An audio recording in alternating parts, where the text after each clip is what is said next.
Ladies and gentlemen, boys and girls, welcome back to the vlog. We're at my friend Mike's house. I have the Maserati GT right there. But yeah, he has this Urus, he has this Aventador.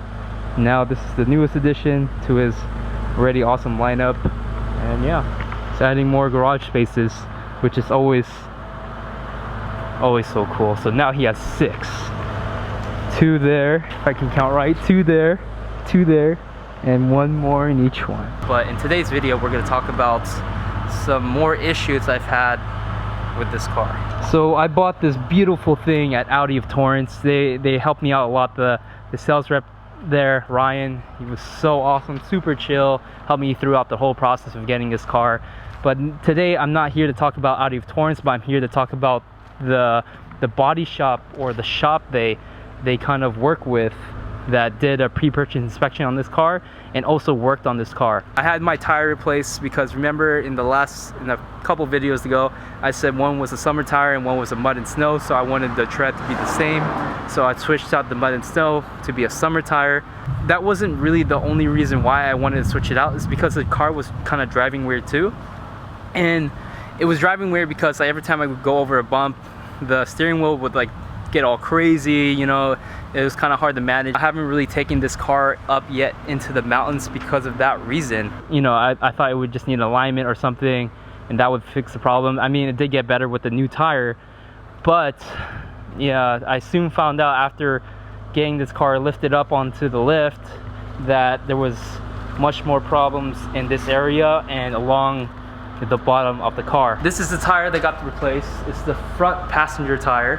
What we found out is that the upper control arm is kind of bad, so that needs to be replaced. I found out also this rim is slightly bent, so I'm gonna get that taken care of when I can. But all these problems should have been noted when I got the car, unless it happened during my month of ownership. But what should have been noted is that there's rust on the jack stand plates, and then also the oil pan in the middle. You know, there's like some weird like substance like on the outside of that. And the last problem was the differentials leaking some fluid, and that fortunately that's an easy fix. It's just an O-ring and like I guess a new cap. So you just saw all that, and when we got the car lifted up at GI, I'm very thankful to them. So thank you so much, guys, for taking care of this thing and kind of letting me know what the issues are. So in the coming days, or maybe possible weeks, I'm going to try to drive this car less until those problems are figured out. You know, I'm not super mad that there's problems, because honestly I don't mind problems, because I can create more content with it and I can go through the importance of getting a PPI done by like a reputable shop. Because I mean, even this shop was pretty reputable, had a lot of good ratings on Yelp. Even Audi said it was all fine, but you know, yeah, shit happens, and yep, it kind of sucks, but you know, more content, I guess. But I'm lucky that it isn't anything like super duper crazy. What I'm planning to do, I haven't contacted the shop yet, but I'm gonna contact the shop, see what they can do.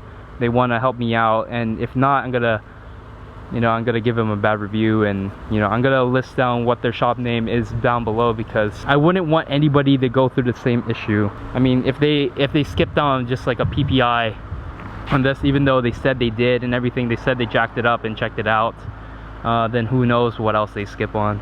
Anyways, we'll end it right here, guys. Thank you guys for watching this episode, and I'll see you guys in the next one. Peace out.